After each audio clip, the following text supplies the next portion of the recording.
All right, let's get right into it. Today, we're talking about a story that is so unbelievable, it might just be the greatest survival story ever told. It's a story about massive ambition, absolute disaster, and the incredible, almost superhuman resilience of the human spirit.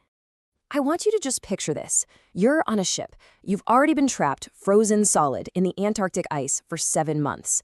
Then, in the middle of the night, you hear this bone-jarring crack from deep within the ship's hull.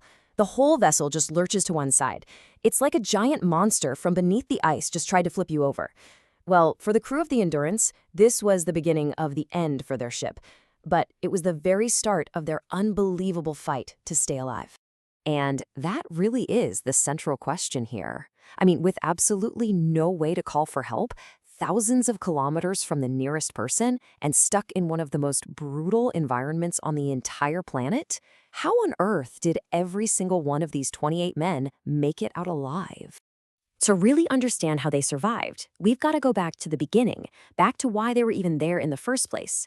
And it all kicked off with one man's monumental, some would say impossible, dream. Yeah, this wasn't just some sightseeing trip. This was the Imperial Trans-Antarctic Expedition. And the leader, a famous explorer named Sir Ernest Shackleton, had this incredibly audacious goal.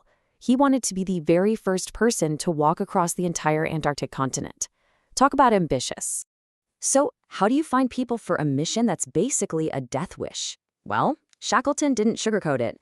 The newspaper ad he supposedly ran was brutally honest. It promised a terrible time, small wages, bitter cold, constant danger, safe return doubtful. He wasn't looking for just anyone. He was looking for true adventurers. And you know what? He found them. And the ship for this journey? Well, it had to be just as tough as the crew. Its name was the Endurance, a name that would become almost painfully fitting. This thing was a beast, a fortress built from super thick American oak, designed specifically to resist the immense pressure of the polar ice. It was meant to be their lifeline in a frozen world. But all that ambition, all that preparation, was about to collide head-on with the raw power of Antarctica. The dream was about to turn into an absolute nightmare. Things went wrong, and they went wrong fast. In December of 1914, they sailed into the Weddell Sea. By January, they were so close, just 130 kilometers from land, when the pack ice just slammed shut around them, trapping the ship completely. For weeks, they tried everything to break free, but by February, they had to face reality. They were stuck for the winter. Then, in October, the ice began to squeeze and squeeze until it started crushing the Endurance like a soda can.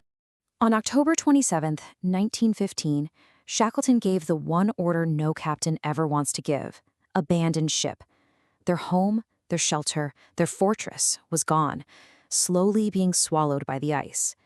The 28 men were now castaways, not on an island, but on a huge, drifting sheet of ice, with 2,000 kilometers of frozen nothing in every single direction. So the grand expedition to cross Antarctica? That was over. A totally new, far more brutal mission had just begun. Simply staying alive, one day at a time, on the floating ice. Life on the ice was just a relentless psychological grind. For 6 long months, they just drifted, totally at the mercy of the currents. Shackleton knew the biggest enemy was despair, so he enforced rigid daily routines, mealtimes, chores, anything to keep their minds from breaking. Food ran desperately low, at one point down to a single biscuit a day. They only survived by hunting penguins and seals. And then came the most gut-wrenching decision of all. To save food for the men, they had to kill their sled dogs, their companions. It was a choice that haunted them.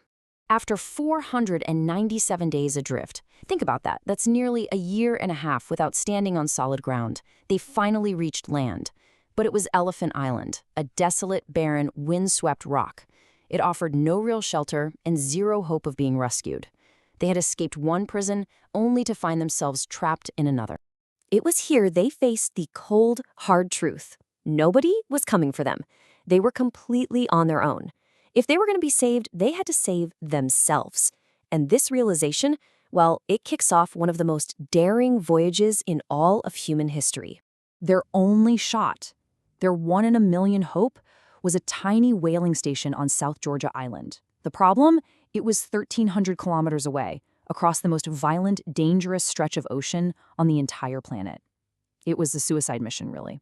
but it was the only chance they had. The odds against them were just astronomical. Shackleton and 5 of his men piled into a tiny 7-meter lifeboat and pointed it out into the Southern Ocean. They were up against hurricane-force winds and these monstrous waves, some said to be 90 feet high. It was like trying to cross a raging river on a pool noodle. And you know what's crazy? Surviving the ocean was only part 1 of the ordeal.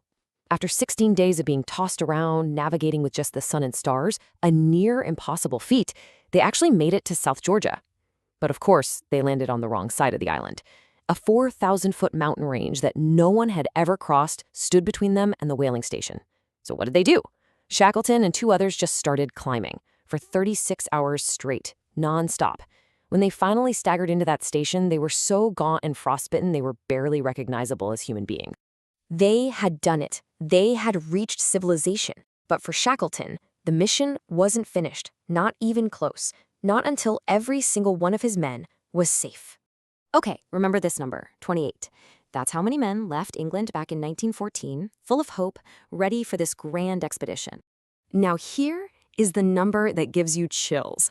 After 2 years of hell, the crushed ship, the starvation, the frostbite, that impossible boat journey, this is the number of men who were rescued.